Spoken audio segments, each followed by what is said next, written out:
even though this is a book of memoir and a book of imagination, she doesn't romanticize the past. She examines it with care. Yeah. And in that examination, she reveals the returning to one's origin as an act of returning to self. So it also feels like while she's unearthing all of these small little trivial things that we just write off as, you was born on Christmas. Like all those moments, she's like, let's think about this in this way. And she just turns it a little bit. So that romanticism, it's dying on the vine. It really is. Yeah. She's trying to give us a different bounty of fruit.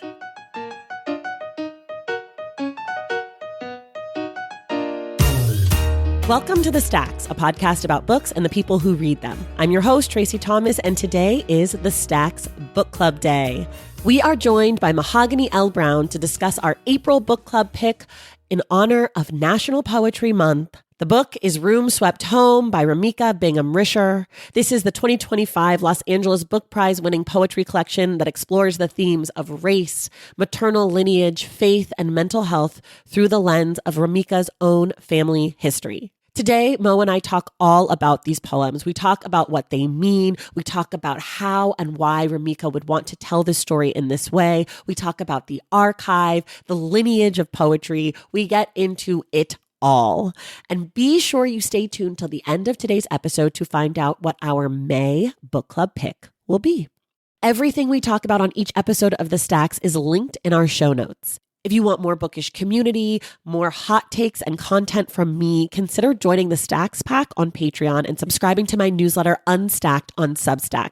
These are two different spaces to lean a little further into the Stacks universe, if you will. You get different perks at both places. If you're looking for community and conversation and virtual book clubs, head to Patreon. And if you want more of my writings on culture, on nonfiction, book recommendations, head to Substack.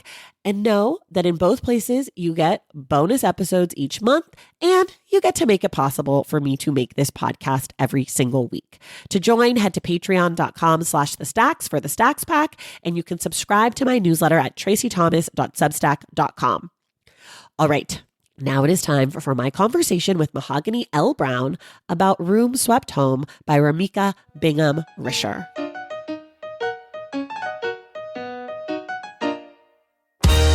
Hi, everybody. It is the Stacks Book Club Day, and it's Poetry Month, which means we're discussing a poetry collection. We're discussing Room Swept Home by Remica Bingham-Risher, and we are joined again by the absolutely wonderful, stunning, amazing, almost birthday girl, but will have been birthday girl by the time you guys listen to this, Mahogany L. Browne. Welcome back, my dear. Thank you for having me, boo. I'm so excited. Okay. We're diving right in. Here we go. Room Swept Home. We always start here. What generally, broadly, did you think of this collection? And if you've read it more than once, did anything change on later readings? First thoughts, because I had to write it down. No one plays with Remica Bingham-Risher without studying the letters. Remica takes both commonplace and the sacred and fuses them within the care of a particular action, which is to tend to.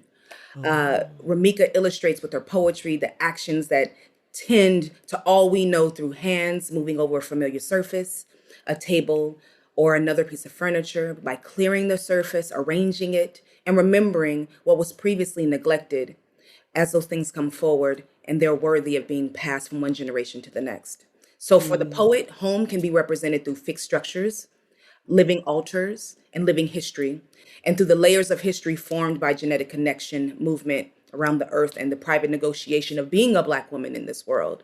Remica put together a deeply reflective body of work, braiding memory, migration, and womanhood into textured poetic archive. That's what I wrote when I first read it, right? Because you have to amazing. Put it into summation. And then I went back and I had one extra word that I had to add, and that was church. Ooh. Praise, church. Remica gave us a sanctuary for Black women to sit still in. And what I realized is I need to write better poems. Okay? That's That's when you know it's hilarious. good. When the poet writes so good that you like, what have I been doing? What am I doing? Yeah. Let me wake up. Let me dig into the archives. Let me Yeah. Yeah. remember who was here before they told me nothing was here. Let me go home to church. Yeah. Yeah. I love that. I love this book. I love it so much. Okay, I'm going to tell you my sort of initial thoughts. I did not write them down like that. I took notes because I'm not a poet or a writer, and I hope to never be. So here's what I said. What I really appreciated about this poetry collection is that it did things that I didn't know that poets could do. Like it had never occurred to me that you could write a family memoir as a collection of poems, which is essentially what this book is, right? Like it's a matrilineal family memoir. We get the story, and I should have said this at the beginning for people who didn't read it. This collection is inspired by the author Remica's, her paternal great-great-grandmother, Minnie, and then her maternal great-grandmother, Mary. Mm-hmm. No, excuse me, her maternal grandmother, Mary. Her paternal great grandmother, Minnie. And her maternal grandmother, Mary, correct. And they both intersected in a town in Virginia. And that sort of inspired for like a few years. And that inspired at the end of Minnie's life and sort of right after Mary had a child, she was what we would now say had like postpartum depression. They called it Water on the Brain, which is also like a poem. Is that not a poem? Water on the Brain? Our anthology. Yeah, that's it. Water on the Brain, the story of Black women madness. About the story of crazy Black women. Yes. Yes. And so that inspired her to go into the archive and look around. And she sort of says in her introduction, she imagined that from across town, they might have passed or had like, and so I didn't know you could do that with poetry. Of course, I know that you can, but it had never occurred to me that you could. And then just like from a personal level, the second half of the poems, the second half of the book really spoke to me. Like those were the poems. That's where the majority of my like favorite poems in the collection came from. But I was the most excited about like the archival nonfiction-y piece of the first half. Like there's a moment where you see the ledger where Mary is signed into the insane asylum, basically. Yes. And you see that picture. And then on the next page, you get this poem that imagines her intake. Yes. And it's so powerful. Yes. That poem isn't necessarily like my favorite poem, but that moment will stick with me, you know? Whereas it's the kickstand, right? It's the kickstand of this really intense moment of like, first they say that we didn't belong here, and then they say they have no record of what was happening when we were here. Not only did we belong here, we know that, but she gives us place, and then she shows how erasure happens. Yeah. And then she unerases, right, her people with the poem that comes, like that kickstand moment of juxtapositioning what you know to be true versus what you've been taught is truth. It comes barreling forward, and it is some of the most sad parts of the book for me. That was the saddest part, where I was like, "Oh, y'all just gonna say anything? Or you'll just say anything? You'll just say anything." And that's right. and that becomes the artifact of our life. That becomes the memory that we keep of our people, and the fact that she took those histories, the inadequacy of it, and she rounded it back into a human form, into these loving pieces of poetic snapshots for her people to thrive in, and then therefore for us to thrive in. Yeah. Every time I see a family tree in a book about Black people, I get so jealous, right? I'm just like, I gotta figure out how to make time to go to the archive, and like, I want to know so bad. I tried to do like all the ancestry.com, blah, blah, blah. I couldn't get very far, but every time I see it, I'm just like, I want this so bad. Just to know to know who you're from. Yeah. And like to know that we were here. That's right. For sure. Like for sure, my people were here. I Absolutely. know they were here, but I want to know for sure. Like I want to be able to say, I know this piece of information. Yeah. Like in Imani Perry's book, South to America, she's able to go really far back in her family tree. I can't remember how far because I read the book years ago, but I remember when I first met her after reading that book, I was like, how did you do it? Yeah. Like it was something, maybe it's not actually, but in my memory, it was like she got back to the 1700s. I think you're right Maybe it about was, the 1700s. It's something that I didn't think was possible. My yeah, partner does like a lot of genealogy work just as an artist. So all of the stories that I had coming to New York from Oakland, California were stories that were passed on to us from grandma, right, pawpaw. And then to come to New York and meet someone who does this like rigorously. right. I gave him a couple of the timestamps, the stories, and he came back with like, actually, that's not what happened. I found some Oh, documents. So it's possible. You just have to have that tool, yeah, that niche. And yeah. he has it. I don't have it. I'm literally still walking around in my memory the story that Pawpaw told me Right. about how we got our last name. I could do it. I just need someone to point me to the right place. Yeah? Okay. Okay, but anyways, so I like that picture in the beginning of the book. I was just like, oh, I'm so jealous already. I hate her. I hate her so much. But the book starts with this epigraph Mhm. from Minnie Lee Folks, who is the family member Yeah. from 1937, and she says, "I just know I could if I knowed how to write and had a little learning. I could put off a book on this here situation." She already knew she was an author, baby. Remica That's came right. from She came author. from it. Mhm. Yeah.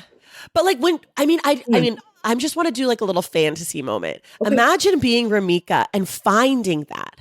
Mm. Like don't you feel like that's got to validate your whole, cuz I'm sure there were times in her life where she was like I really want to write. I want to be a poet. And people were like, "Okay, but like how, you have no business." Right. And then you find this from your great great great grandmother. Woo. Powerful. Not only are you designed to do this work, but who's to say she wasn't guiding that pen? Come on now. That's right. It's like you were, this was always there. Yeah. Like the universe has been conspiring for your success as a writer in every possible way. It's chilling. It's Yes. chilling. It's also can be known as ancestral technology. Ooh. Ancestral technology, something that is passed through the DNA, right? Also, I think that's like a nod at Toni Morrison. Ancestral technology obviously is ancient, but Toni Morrison said the remembering, right? The Right. remembering, it doesn't mean that you went through something to have your body remember the thing. Right. And most of that, more times than not, is spiritual. That's coming from who made it possible for you to be here. So that ancestral technology of needing to write, of knowing that this is your place to write, and seeing that her great great great grandmother said, I got a story to tell. And now here Remica is putting out great great great grandmother's story. That Yeah. ain't nothing but divinity. That Yeah. is ancestral technology. She said, Yeah. yes, the stars have aligned. It's amazing. It's amazing. And then for her to have that tree, The that tree, tree. The tree. And in between the epigraph and the tree, we get the lost friends notice. ooh, how I mean, this fun. book starts off with a fucking bang. Yes, Like the way she situates her reader in the world. I mean, the cover is doing a lot of work. yes, The cover is like this blue with the yellow and the green, and it's got these plants, and then it's got what I assume is Minnie, Mary, and Remica yes. as sort of collaged on this painting with the home that looks like one of the homes from the pictures. Mm-hmm. And you're just like, okay, I see where we are, right? Mm-hmm. And then you go in, you get this epigraph from Minnie, you get this lost friend notice, which is basically, it's in these publications, Black people would write to the publication saying, I'm looking for this friend or this family member because we've been separated and this is their name, or this is where I last saw them, or this is where they were. And in the hopes, I mean, it's sort of like a, misconnection or Yes, whatever. I was about to say this is the Yeah. original misconnection. Yeah, exactly. And people wrote for years and years. And so she writes her own Mm. poem paragraph. It's prose, but it's very poetic. And she names her family members. And I just want to read this little bit. My parents' names are here, holding. Uncles' names are sprightly, long gone, whisper, and roadbed. Aunts, hunger, child free, child many, want, and wanting. Come on. Yes. I love child free and child many. Child free, child many, want and wanting. Whisper, roadbed, long gone, sprightly. Like her ability to talk about displacement, memory, intergenerational care, all the while with an attention to lyric is Yeah. masterful. And Like, also archetype. Everyone knows the child free and the child many auntie. yeah, Everyone knows the want and the wanting auntie. Everybody knows Uncle Long Gone, right? Like it's like these are archetypal Black family members. You might not have all of them in your family, but you know all of them. yeah, They are within your communities. yeah. It's an incredible, incredible place to launch a collection from. And then we sort of get her introduction where she explains the project. And then we start with Minnie. Yes. And I want to ask you this as a poet, Okay. as a person who has put together poetry collections. How do you know where to start? What is the first poem? And I know sometimes people like write a collection and they reorganize it. And then I know maybe some people write a collection and they know they don't have the first poem. But I guess not so much how do you know which one it is, but what are you hoping to do with the first poem in your collection? Right. That's a great question. I think I always I return to Terrence Hayes's notes. He was OG poet, Guggenheim genius, all of the MacArthur genius, whatever. He's that dude, and he writes like nobody's business. He's also like a painter. But I remember something he said when he was teaching at Cave, and he said, "You got to remember that first poem may be the only time you get that reader's attention. So the first poem is the hook, right? You can dawdle on, you can do a whole bunch of languishing and lush language later, but if that's not the first nail that is hammering into the foundation, a place for the structure to remain, then you might not get page 2 reader. You might not get chapter 3 reader. So Right. I always think of that. That's in the forefront of my mind when creating the book. I'll just put it all together. The editor will look at it. They'll say, well, I think these 3 poems could do it. Right. And I have to trust myself. How have I seen this poem work in the room? And because I have the luxury of having most of my performance in poetry life be in very large spaces, large stages, I know exactly, like, sonically what this poem is going to do. So that's how I choose. I choose what is the hammer, the nail in the hammer, what's going to make them stay and want to turn the page. Yeah. I wanted to say one little thing about the introduction. Yeah. At the very end of the introduction, this is what she says the poet's job is. The poet's job, i.e. the poet as historian, as opposed to other undertakings such as poet as soothsayer, poet as family arbiter, poet as line dancer, and the like, is to make the dead become the living. Woo!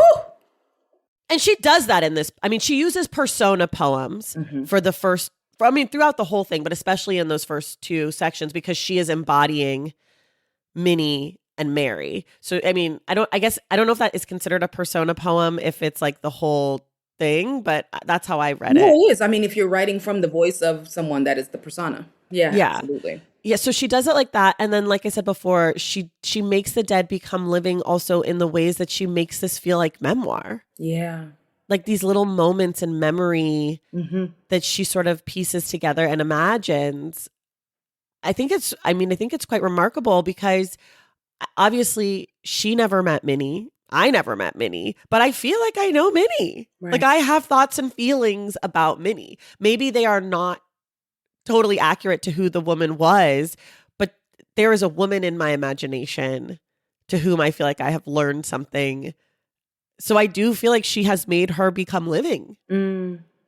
I think she does a really complex job, a complicated job by putting voice to someone she may never have met.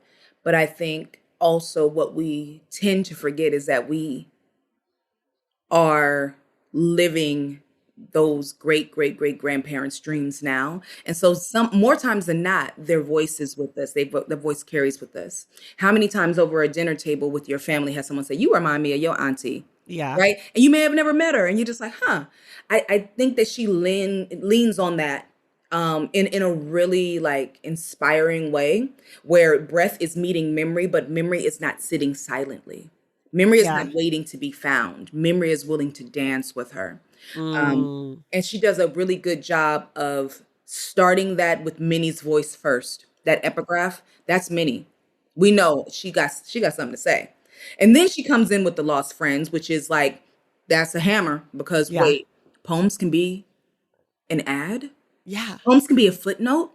Poems can be in three different columns and then become another like what? So Yeah. she does the thing where you're like, oh, I need to know more. Yeah. I need to know more. Yeah. And her first poem, Birth Story, Yeah. is about the birth of Minnie, which I think obviously, in addition to what you said about grabbing the reader, feels obvious in this case because we are going through time. So to Yes. start at the beginning of someone's life feels like, I get it. And It that was a tracks. question that I put in there to that specific poem. What do we inherit when trauma is at the core of our fractured living? She wrote that. And I kept spinning that around in my head. Like, what do we inherit? Like, it's fascinating because I want to believe that I know what I know, but we don't know a lot. We don't know very much. I'm still learning. Yeah. And so that birth story became, I need to ask my mom about her birth story, right? I know Right. my own, I know my brother's, but I don't know hers. Yeah. I don't know my mom's either. This poem has a refrain that comes up later, but is also sort of I think maybe one of the spirits of the collection, which is God brought you here, God made you free. Mm. And that comes up later as something that's sort of like repeated and repeated in Minnie's life. In the poem, it says, "And I remember what my mother said, the woman told me, God brought you here, God made you free. Jesus was born outdoors on a night when the shepherds slept in the field, free from frost, no snow. Christmas wasn't his day either, but someone somewhere saw fit to give him what they thought he deserved. What suited them saved the truth for later." Mm. And that's a tie into the beginning of the poem that says, "I wasn't born on Christmas, so that is what some folks will tell you." Mm. I thought I think this is a very good first poem. Mm. I think the tie-in to Christmas and like that sort of history of Black people, everyone being born on Christmas, I think it's catchy. And I also think it's something that any reader can sort of relate to. And I think that ending of like, okay, when you think about it, Jesus was not born in the winter, perhaps. Perhaps. Perhaps. Yeah.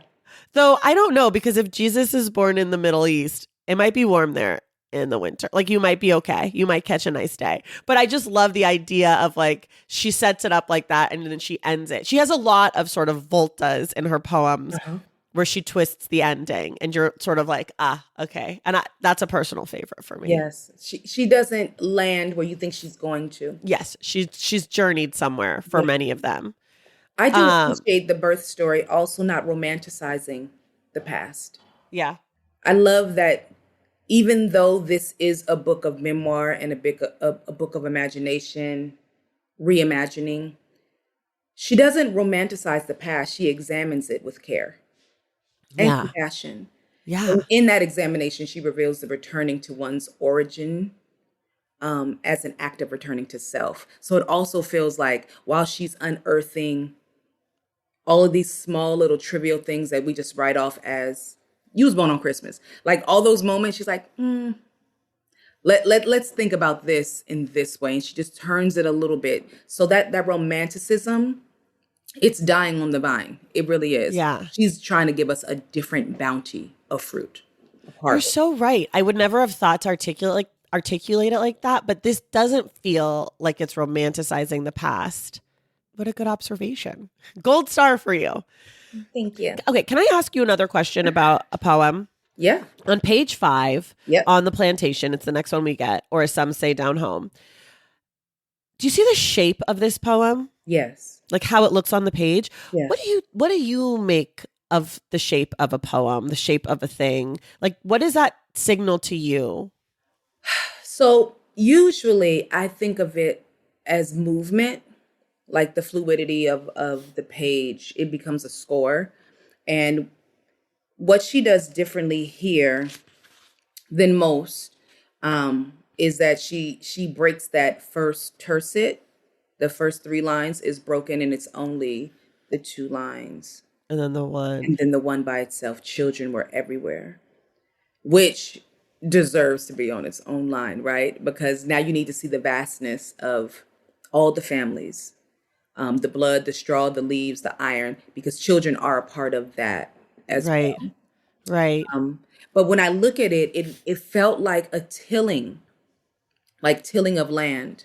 And Mm, because it starts off with on the plantation, or some would say down home, I instantly saw crops. I instantly saw rows of got it.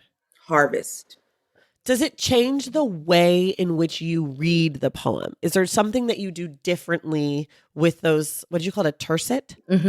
With the Tercets are the three tercet? lines. Uh-huh. Do I think, all right, so who was it? Couplets. Natalie Diaz had this great workshop also with Kave where she talked about the couplet. You can't hide any language in couplets. Okay. They're so sparse. They're Right. very, 2 lines, every word matters. And I Right. think with tercets, they also work with that same idea in mind. However, there's a little more musicality there because Okay. there's longer lines to work Okay. with. And so in that sense, I definitely feel like we belong to all the families, period. But you jump right back fast because we belonged to all the families is in the middle of we the blood and straw, the leaves and iron. So it's telling me that the pace is picking up. And then that big break from the couplet to the one line, children were everywhere, definitive, stand alone, Yeah. say it mighty. So it serves as a score for me for like if I'm running over a line, if I'm going to catch up faster, how do I think the author wants me to read it? Okay, and then one more question on the shape of this, because a lot of these poems have interesting shapes, so I sort of wanted to spend time on one of them on this. Okay. Do you see when the first line is the most indented, then it goes towards the left? Mm-hmm. In the second poem, we get the first line, we go to the left, and then we come back to the right. And then the rest of them, until the last one, are diagonally moving towards the right. Mm-hmm. Does that mean something to you? Does that signal anything in how you read it? Or I guess the reason I'm asking this is because I talk about this every year we do poetry. Is like I'm a slave to the line ending. Yeah. I believe in the line ending more than I believe in any other punctuation or anything. Okay. Obviously, a period at the end of a line is a true stop. I believe in that, right? Yeah. Like I feel that strongly. But what I don't have a lot of, and that's because I studied Shakespeare. And so in Shakespeare, you have to honor the line ending because it's an iambic pentameter and you fuck up the whole thing if you're just reading through. You ruin it. Okay? You can't do now is the winter of our discontent made glorious summer by the son of York. You got to stop. Stop it. Now is the winter of our discontent. Period. Yes, then now it's been made. It's been made. Anyways, I love your alchemy. I see you going. All right. listen, don't get me started on Shakespeare. I taught a class on it. I love it so much. It's the joy of my life. Oh, wow. I love Shakespeare. I love iambic pentameter. Anyways, that being said, there's not a lot of shape differential in there, Right. especially indenting the other way, right? And so I'm just curious. The reason I ask is because also with Shakespeare, like if you have a short line, you have to fill the rest of those iambic pentameter, the meter, the feet with something as an actor. So if a line is just O, you have 9 other syllables that you're waiting for. So when I see something like this, they look almost all to be the same length, but the indentation is, I feel like it's telling me something as a reader, but I'm not sure what it's telling me. So I'm curious what you might feel like it's telling you. I wonder, I didn't think of it in that way when I looked at it. I did look at we belong to all the families because it's so far indented Yeah. right, that it was about not belonging to self. Okay. In the moment, like, this is an ode thing. We belong to all the families, which means we all caring for one another. And I felt like they had to she centered that line to show the centering of we. And then for it to go all the way down to the last of page 5, children, it matches up with children were everywhere again. Yeah. So it's the first on the left, or the L7. Yeah. Yeah. Otherwise, it didn't stick with me in that same way. Okay. I just looked at it like, oh, these are rows and Got rows it. and rows. Okay, I know where we are in the South.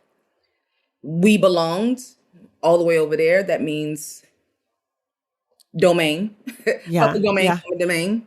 And yeah, Can I tell you what it made me think of? yeah. This is the only thing I can kind of come up with is that the we belonged is almost halfway through the thought. Like it's like you're jumping in the middle of a story.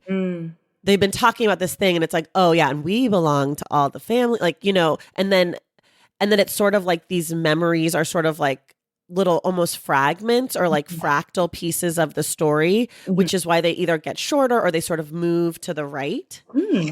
But I don't, that's just like, I like that's that. that's something. I like that. What I love about poetry is it's yes and.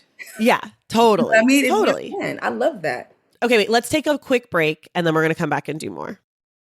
Guess what April is? It's the Stacks anniversary month. That's right. We are officially 8 years old this month, which, what? How can that even be possible that I have been talking into this very microphone for 8 years straight with all of you? I love it. It is one of the great joys of my life, and I could not do it without the support of people. Listening to this independent podcast every week goes such a long way. And if you want to go the extra mile, consider supporting us on Patreon and Substack as well. In both of these spaces, if you join on a paid tier, you make it possible for me to make this podcast every single week, and you earn perks for yourself. Over on Patreon, you can come to our book club meetups, which are a hoot. You can join in our very active private Discord channel. You can be part of our annual mega reading challenge, which helps you diversify and broaden your reading life.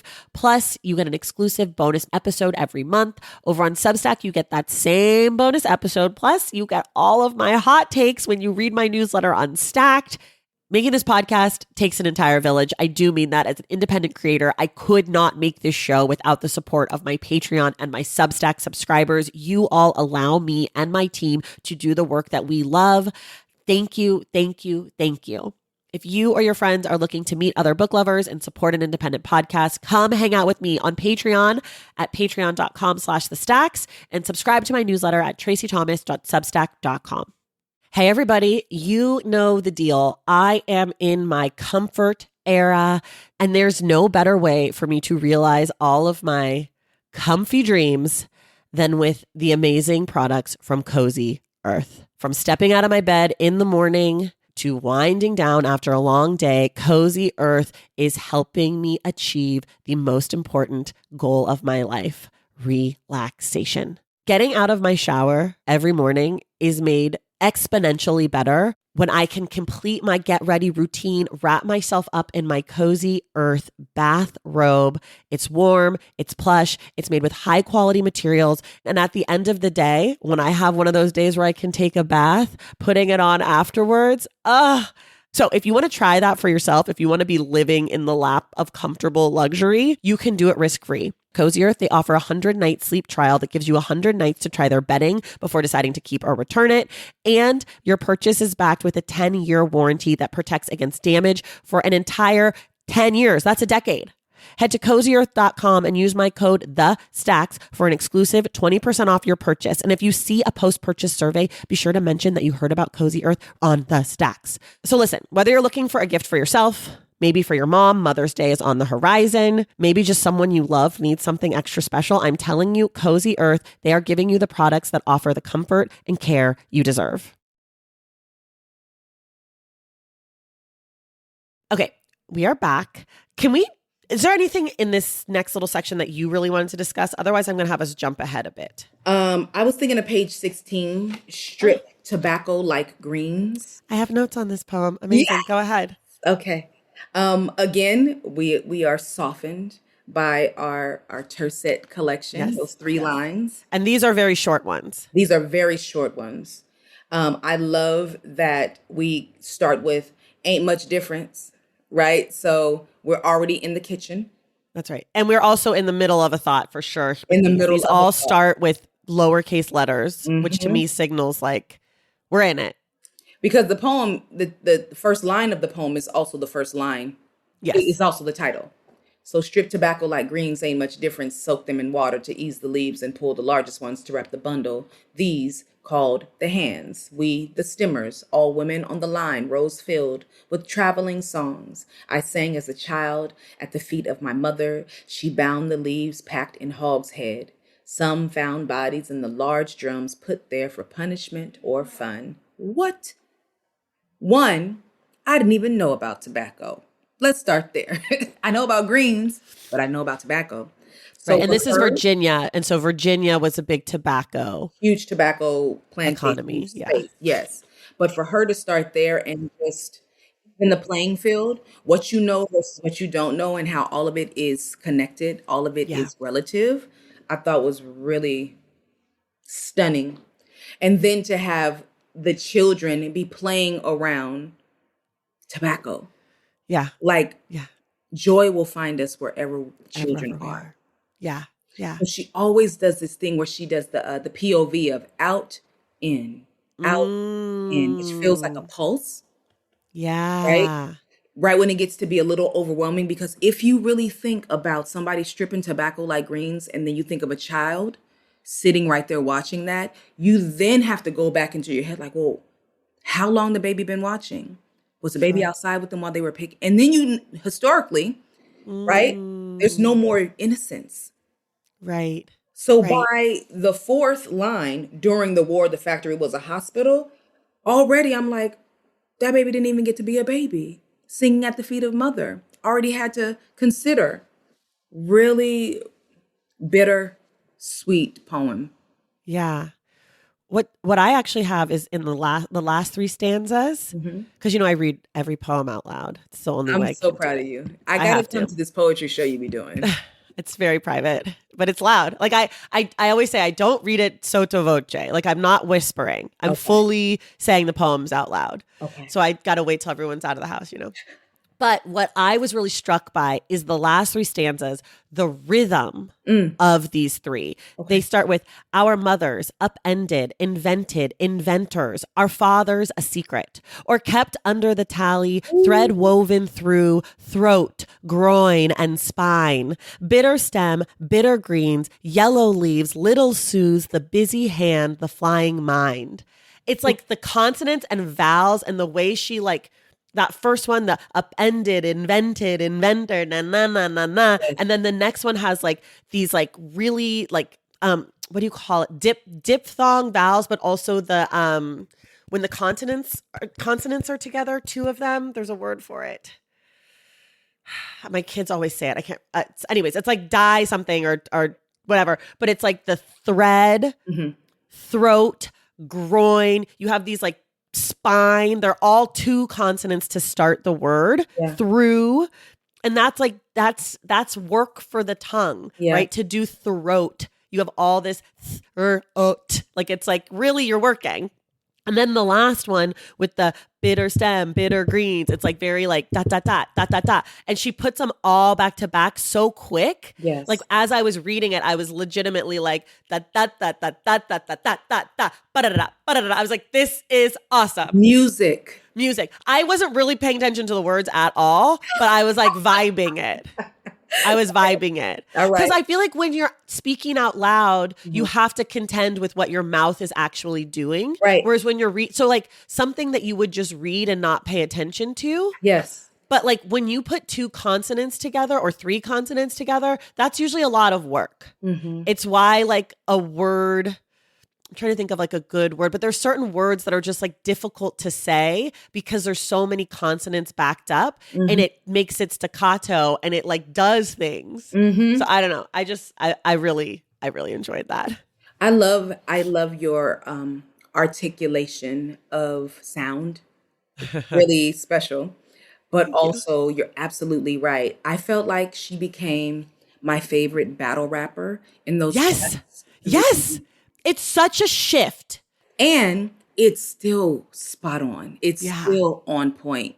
Just in case you forgot who she was, Yes. first of her name, Remica. Do you know what it is? It's not even a battle rapper to me. It's when Beyonce is singing and then raps in the middle of the song, and she's like da da da da da da da da, and you're like, "Hello, Yeah. like what the fuck?" You're like, "This was already a bop." Like I was already vibing, Yeah. and then she just is like.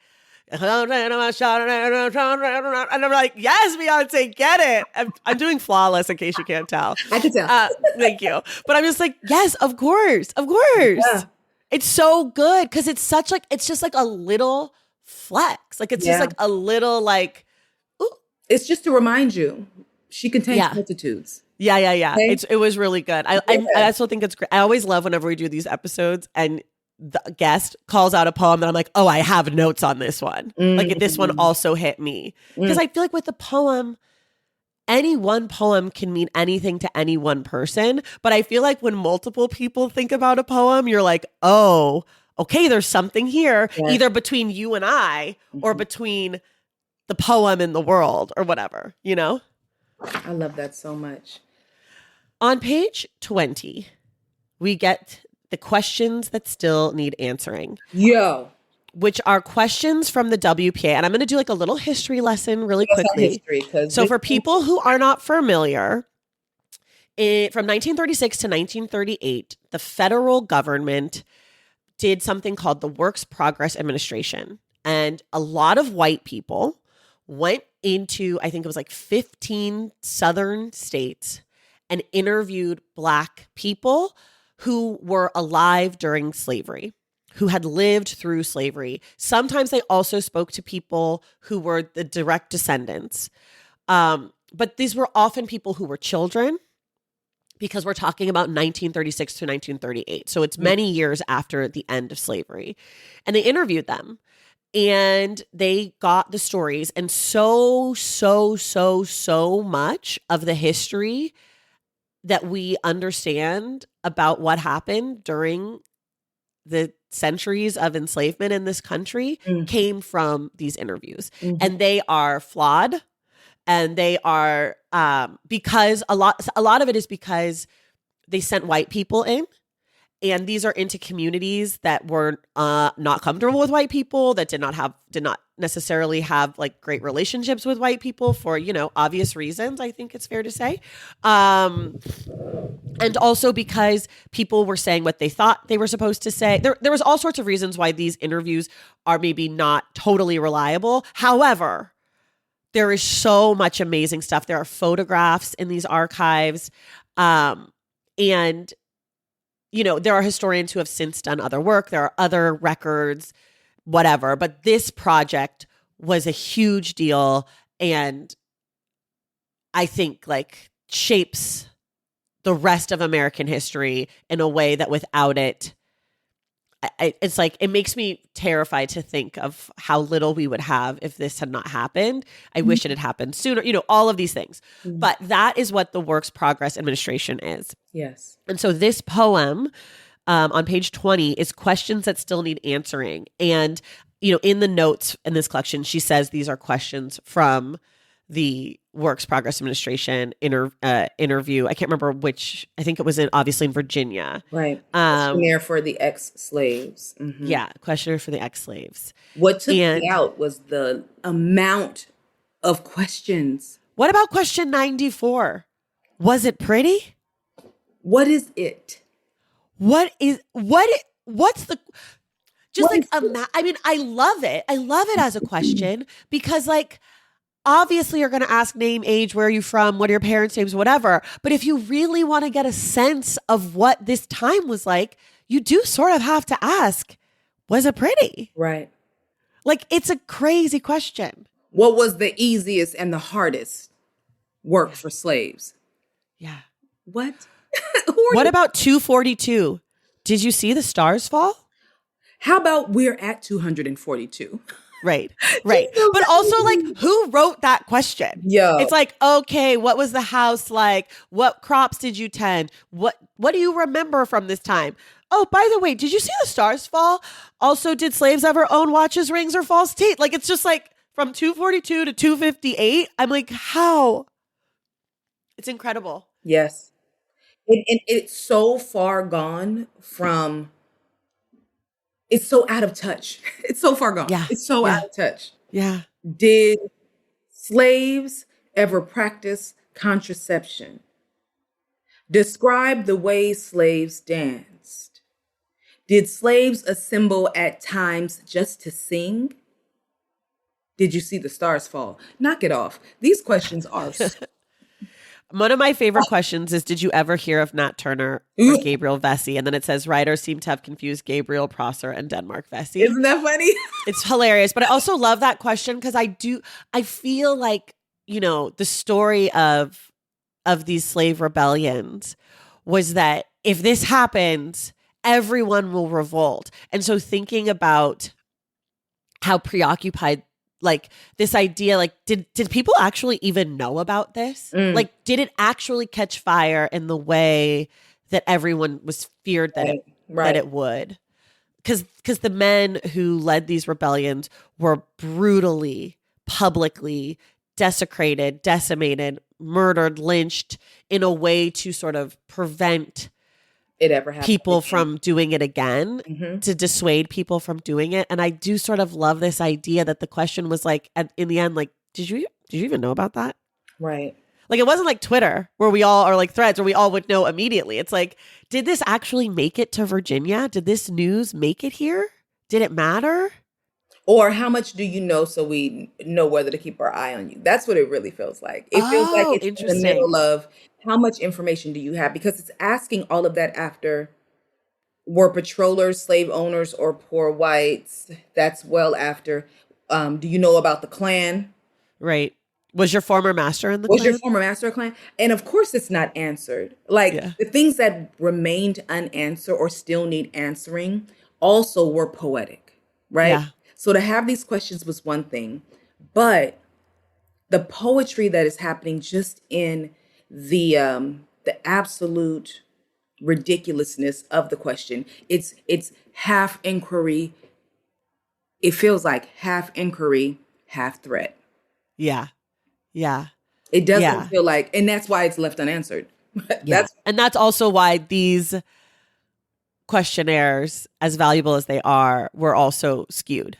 Yes, absolutely. Because you have this outsider from the federal government coming to your town asking, what do you know? Where were you when the war started? Mm-hmm. What side are you? Who'd you have? Yeah, exactly. But and then where did your people buy a home after freedom? Why? So you can come and put your stick you trying to have dinner? The Klan? Okay.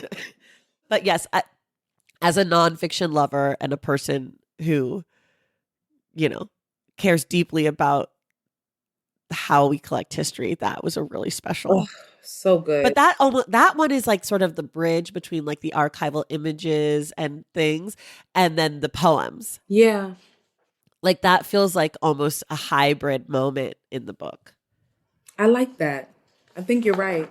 But she does a great job, right, of reminding us that poetry as archive is possible.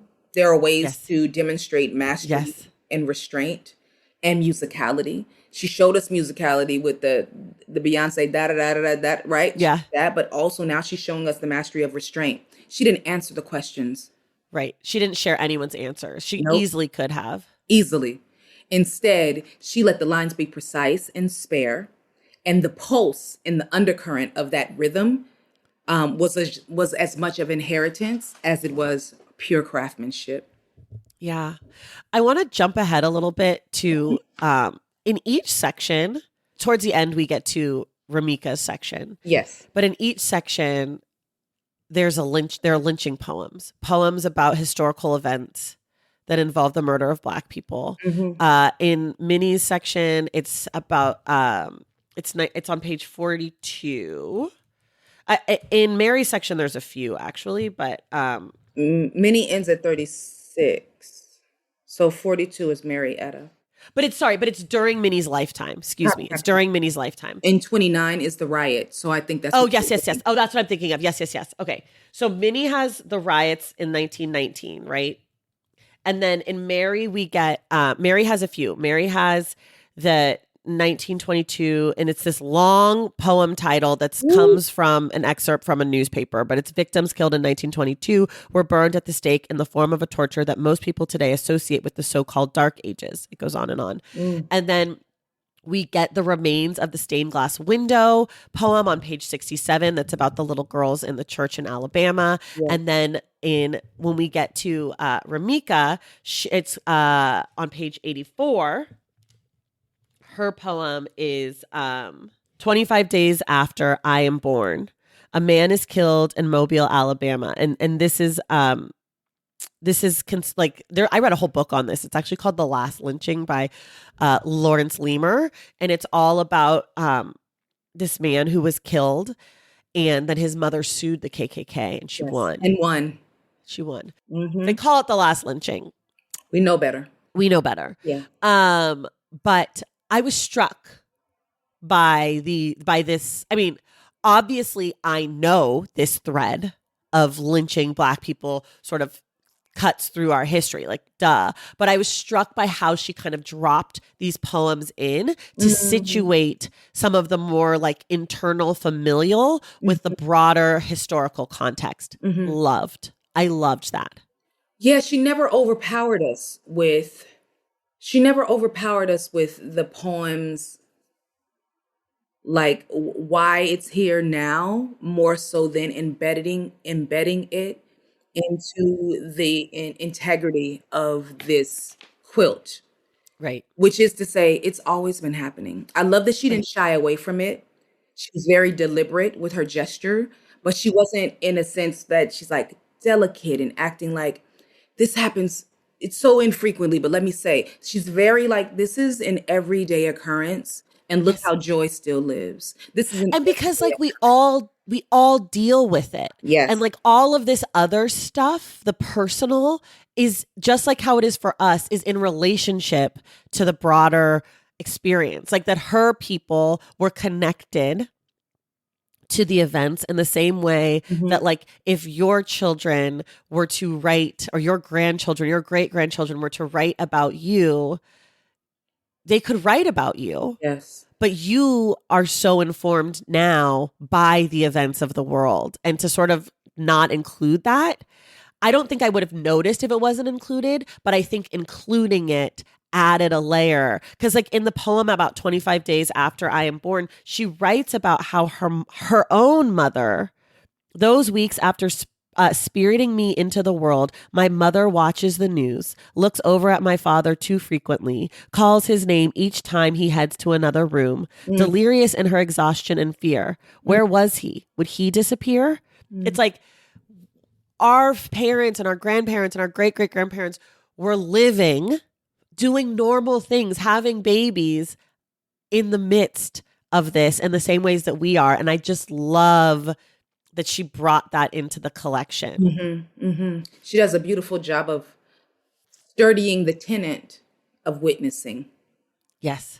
You say it so much better than me. Studying the tenet of witnessing. Yes. I mean, you said it. I just summarized. You poeted it. I prosed it. You versed it. You know? Listen, we can go on tour with this. I'm in. Yeah. I just talk. And then you're like, 4 words.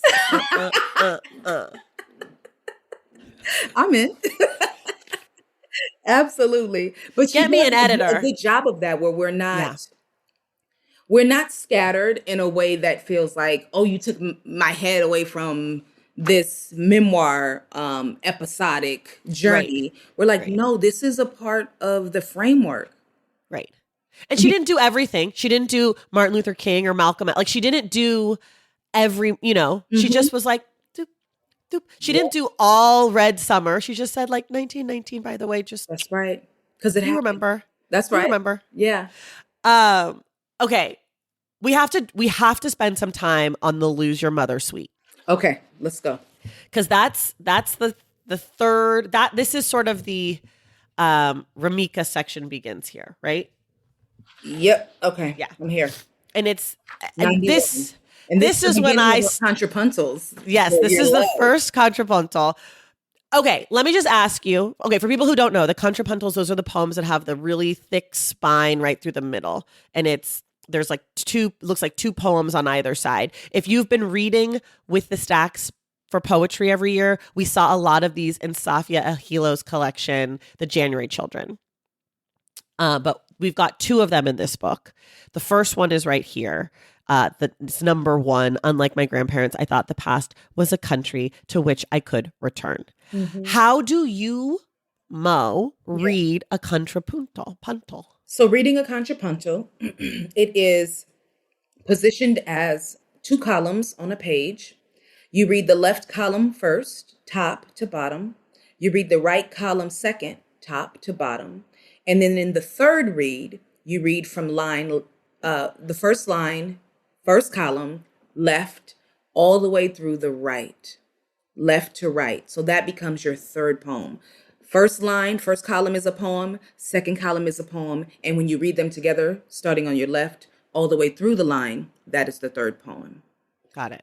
And it's usually to signify two voices happening at one is saying something or one is responding, and then what happens when those two voices are combined, i.e., they knew better. Going back was like salting broken skin, resetting bones. Second column, a wound opening, chasing some impossible American dream. And then left to right, they knew better. Going back was like a wound opening, salt and broken skin, resetting bones, chasing some impossible American dream. Very good. I decided to add my own twist. Tell me. I read the title each time, almost like a song, like you hit the chorus. So I would read the title left, the title right, the title everything. But with this first one, because there's two lines, I did it a fourth way. I did it kind of how you just did it, which was the title left stanza one, right stanza one, then down to left stanza two, right stanza two, because I feel like you could also read it like that. Mm-hmm. In a way where there's only one line, you can't really do it like that. Right. I think if I was to add the title, I believe she wrote it in a way where, unlike my grandparents, to which I could return, is the first column's title poem. Yeah. That's the title of the first column. Yeah. And then I thought the past was a country is a title of the second column. Do you see what I'm saying? Oh. So if you go straight down the middle with that space. Oh, I see. Oh, yeah. I didn't occur to me, so but I love this as well. Country, a wound opening, chasing some impossible American dream, playing in the dirt, drumming up the body, unanchored the bite, a sharp misery. Or, unlike my grandparents, to which I could return, they knew better. Going back was like salting broken skin, resetting bones. As a child, I insisted on time like a hanging tooth. Okay. Gold star again. I want to talk about one other thing. Okay. There is a word in this poem. Yes. Wound, wound. It shows up in a ton of these poems, especially in the back half. Yeah. I had fun reading it. Yeah. A wound opening. I don't know. There's something there. It sounds different. I know in some of them it's obvious that it's wound, but in some of them it's wound or wound, I felt. Right. I felt like it was a choice because that's one of those words, read, read, wound, wound, wind, wind. Yes.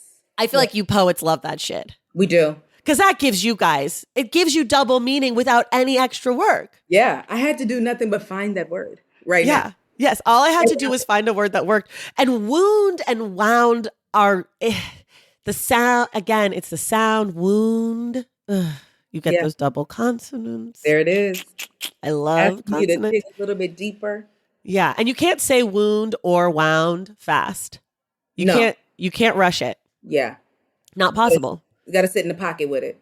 Yeah. So This one anyways, they definitely pop up. felt like wound only because the saltine broke. Yes, this one felt like wound, but there's other ones. I The wish I other ones, I'm with you for sure because it definitely, I kept being like, huh. there's a poem that ends like with wound. Ugh, I should have taken a note on it. Maybe I did. Oh, it's It's 70. 71. Oh, I loved this poem. Oh my gosh. Okay. Sorry to jump back, everyone. But the poem on page 71, the two white women I cleaned for send checks until the day I die or until they do, whichever comes first. And then this poem, she works through one way and then she, like in order, A, B, C, D, E, F, G, and then she works backwards, G, D, B, and F, A. That's not the order, but it says, a reminder, we live, comma, wound, or a reminder, we live, comma, wound. I live wound. I live wound. I live Here, wound. I live don't wound. live wound. Some people live wound, though. Yeah. Yeah. I think because of the title, it made me think wound. I mean, I think wound is the correct answer, but I think the choice of that word, because if she wanted it to be sure, for us to be sure, she would have said wound up, wound tight, right? Like if she wanted it to be wound, she would have said wounded. Wounded. She wants us to play with both and. I think that's correct. I don't think you're wrong about that. I love it. Okay, sorry. Back to the you lose your mother suite. Okay. The last line in all of these poems lead to a version of the first line of the next poem. So, say more. Well, in the end of poem number 2, it says, the last lines are little things we possess left here in ruins. The first line on poem 3 is left here in ruins. I believe any yarn someone's woven is fact. Then that last line is the girl holding me. The next line of the first line of the next poem is the girl scolding me. The last line of that poem is, or was I the world changing daughter come apart? The next line of the poem, next first line is, was I the world strange daughter some part? So every poem is connected to the poem before by some sort of twist on the line ending of the poem before. Yeah, it's given like a crown of sonnets. Oh. The crown of sonnets is a sequence of 7 lines, 7 interlocking sonnet lines, where the last line of each sonnet serves as the first line of the next sonnet. 1, 2, 3, and it's not written as sonnets because we have these, some are tercets, some are couplets, but she uses that rule. She uses that rule to take the last line and put it at the top. Right. And I feel like, I think that I know this, but maybe I made this up, but a suite is its own musical thing. So like these poems are meant to go together. And then we get to the end, the last 2 poems in this section. The first one is, there's no title. It's just XV, so 15. And it's all, let me make sure I get this right. And this one is the second, the poem is made of lines, all of the lines that were the last lines that were the repeated lines. That's poem on 106. Okay. Going back was like a wound opening. What can we make clean? Left here in ruins, holding the girl, holding me. So it's all of those lines. Yeah. And then the next poem, Sadia's Cento. Yeah. Is all the titles are made into a poem. Correct. And that's what a cento is. Yes. Right? You use lines from other poems to make a poem. Correct. And so the way that I was excited about this, formal, I like the structure and the rhythm and all of that of poetry. Yeah. I know that like the meaning of poetry is not something that I like as much, but this was thrilling. I felt like Christopher Columbus. I said, I invented this book. Like I really felt like ownership over her work of like, I figured it out. I did it. Eureka. Like a real colonizer to this work. I was like, I did this. Yeah. My brain connected this. Congratulations to me. You're the best. It's true. It's true. I just That I loved it. discovered this, and you may not know. Yes, I'm like, oh, sure, she wrote the poems, but I figured it out. Yeah. I knew to Google the word cento. I knew that meant something. Yes, you did. Yes, you did. I'm so dumb, but I love it. No, I love that she does something that I think specifically writers of color might be afraid of doing, which is you learn the form and then you break it. She's really good at that. She's like, no, I know form. I know a whole bunch of forms. Here's a contrapunto. Yes. Here's a suite. Here is me using the methodology of a crown of sonnets, and then here's me creating a shinto, all in this one section. You're welcome. I did that. Yes. Like, this is a whole new form. Yeah. Right. And I feel like, okay, I love that you're saying this, because one of the things I really appreciate about this is we just did an episode called Poetry Therapy where different poets pick different poems. And Kimon picked Claude McKay's If We Must Die, which is a Shakespearean sonnet. It is truly an iambic. It is truly the thing. He did not break the thing. He did the thing. And I love that because, as Kimon said in that episode, we are in this too. Like, this is a place, like, this is not just for them. That's right. We can do this too. And I felt like this section was sort of her flexing, like, I'm an academic, I am a scholar, I am an award-winning poet. Like, I can do all the shit that you guys think that we should do to be real poets, you guys being white people, real poets in air quotes. And I love that about this section because I could tell without knowing anything else that these poems were in a lineage of quote unquote legitimate poetry and that she had entered the conversation. Like, I feel like this section feels very much, it has like a chestiness to it of like, this is Remica's section. I'm going to take all this stuff I've learned, all this stuff I know, and probably like, I bet she likes a lot of the forms that she's playing with. And I bet she likes being able to write into the history of and the tradition of poetry broadly. And so I just felt like there was a joy in this and like a whimsy in this, but also very clearly like, I know my shit. Right. Like, I'm not just writing poems at home because I like words. It's like, I'm a scholar. I'm here. I'm a part of the canon. So I think she definitely said, I does this. Yes, I totally agree. I does this. While you playing, I do this for real, for real.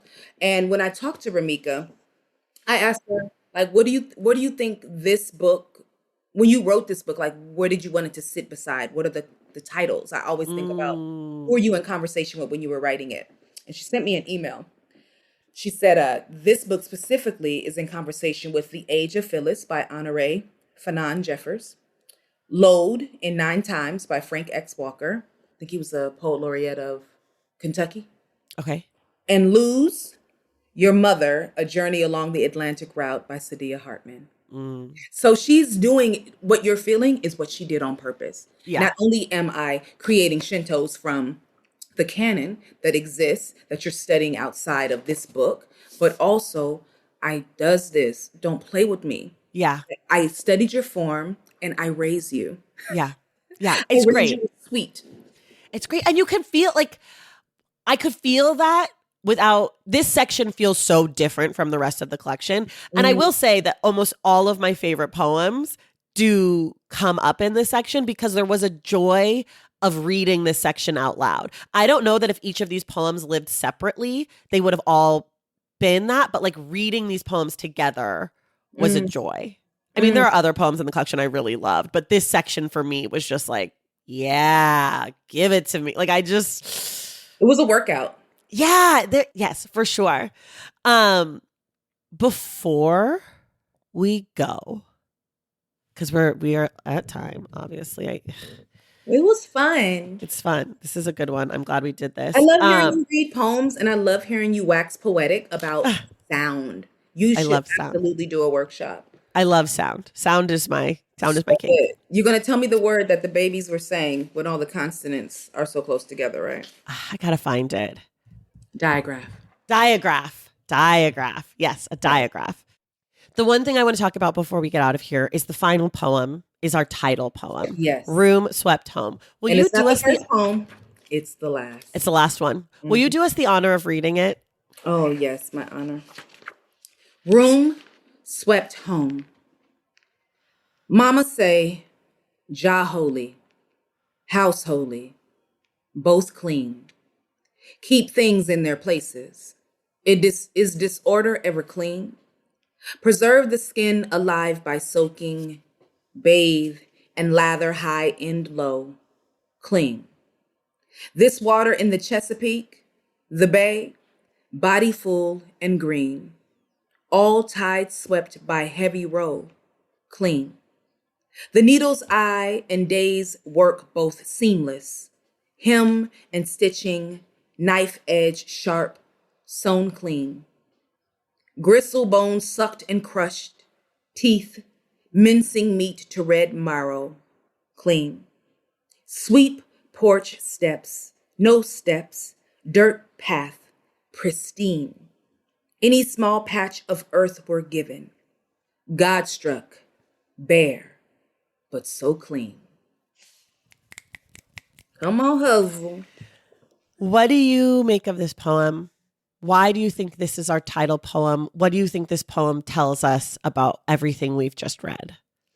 I think this poem tells us about the ancestral memory, the gestures of silencing and static, the navigation of beauty, trauma, and lineage, and to create such poetry that is preserved in something that is considered beneath us, right? Not enough. To end with God struck bare but clean, but so clean, like clean being the engine that runs this motor of Black life, joy, lineage. I love it. One, hustles are hard, or hustle is hard. It's hard to do, and it not sound like a workshop poem. Right. She does it in a way that you keep being reminded of all the ways in which her people remained, and how sharp they remained, how beautiful, how pristine, and yeah, I love it. I think it was the perfect poem to close rather than open. Yeah. Yeah. Absolutely. For people who don't know the ghazal or I don't know, every poet I've ever had on the show, we've talked about these poems and Okay. everyone says it differently. So you guys need to have a little conference, all the poets in the I world, know, and we don't know decide. what we're doing. You guys don't know. But those are poems where the last word is the same in every line. And I think this feels like maybe like a riff on one, because I feel like if I remember, it's usually more than just the word, right? I can't remember. I know Hala Alyan has a bunch in her book, and I know Reginald Dwayne Betts had a bunch in his book. Yes. And I feel like maybe they were longer. I feel like there was more to it in those. No, it's just the last word, consisting of rhyming couplets between 5 to 15 usually. but it's not. These aren't rhyming couplets. These are just the last word. Right. Repeated. So the I last feel like word. did she? Okay, I don't know. We I did felt like rhyme this. couplets though, because we have They are couplets, yeah. they are couplets, and there is rhyming that happens internally. Internal rhyme. Okay, got it. Yeah. So I definitely was like, oh, I know what this is. But for some reason it felt like a slightly shifted one. It didn't feel smaller. It's yeah, it didn't feel as obviously that to me. But it's also because she doesn't call it one. And I feel like a lot of times poets are like a ghazal. And I'm like, oh, okay, thank you. Yeah, I mean, I think it's a lovely place to end. I also think it's just like she's done so much work. And this one sort of feels in the way that you might sweep, just sort of breezy, just like she just kind of, it has again, like a sort of calm, relaxed, almost like maybe an offering. It's like the sweeping is symbolic now, right? Yeah. It's an attempt to impose order. Yeah. It's also revealed in the remembering and the reclamation of this refugee space. Yeah. That displacement and belonging, they can coexist. And that's how it feels like, just coming to terms with it, but also like holding it up to the light Yeah. with reverence. Yeah. Well, okay, we're done. This was Okay. great. This was great. I just know that if we kept going, we could keep going for a long time. This This is was fair. great.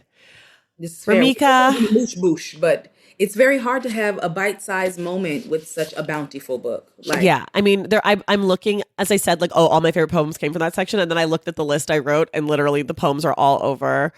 We didn't even talk about perhaps Minnie sees Mary and prays for her safekeeping.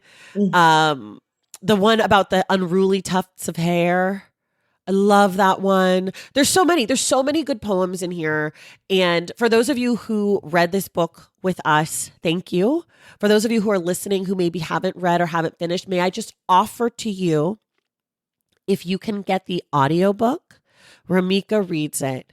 It's like very beautiful. Oh, She's giving a performance. I listened to only some of the poems because I didn't want her reading to affect me too much in my thinking about them, because I knew we had to talk about it, and I feel like it's sort of like a cheat. no. Like, she gives you answers. So sometimes I would read them and then take my notes and then listen and then add to my notes. But if you are a person who's maybe not sure about poems, you're feeling nervous, I highly recommend getting the book and then listening to the audiobook as you read them, because she's giving you more information in her reading. Absolutely. In a way that's so wonderful, because, I believe poems should be read out loud. I love an immersive reading experience. I do too. And this is a really good one. So if you are sort of like, I didn't finish it, or I'm partway through, that is the way that I would read this book. When I read it again, that's how I will. Mo, you are the absolute best. Thank you so much. Next year, I'm going to make you come do poetry therapy with us. You can pick a poem. I would love it. Poetry therapy is the best. And everyone else, stay tuned to the end of this episode to find out what our May book club pick will be. And we'll see you in the stacks.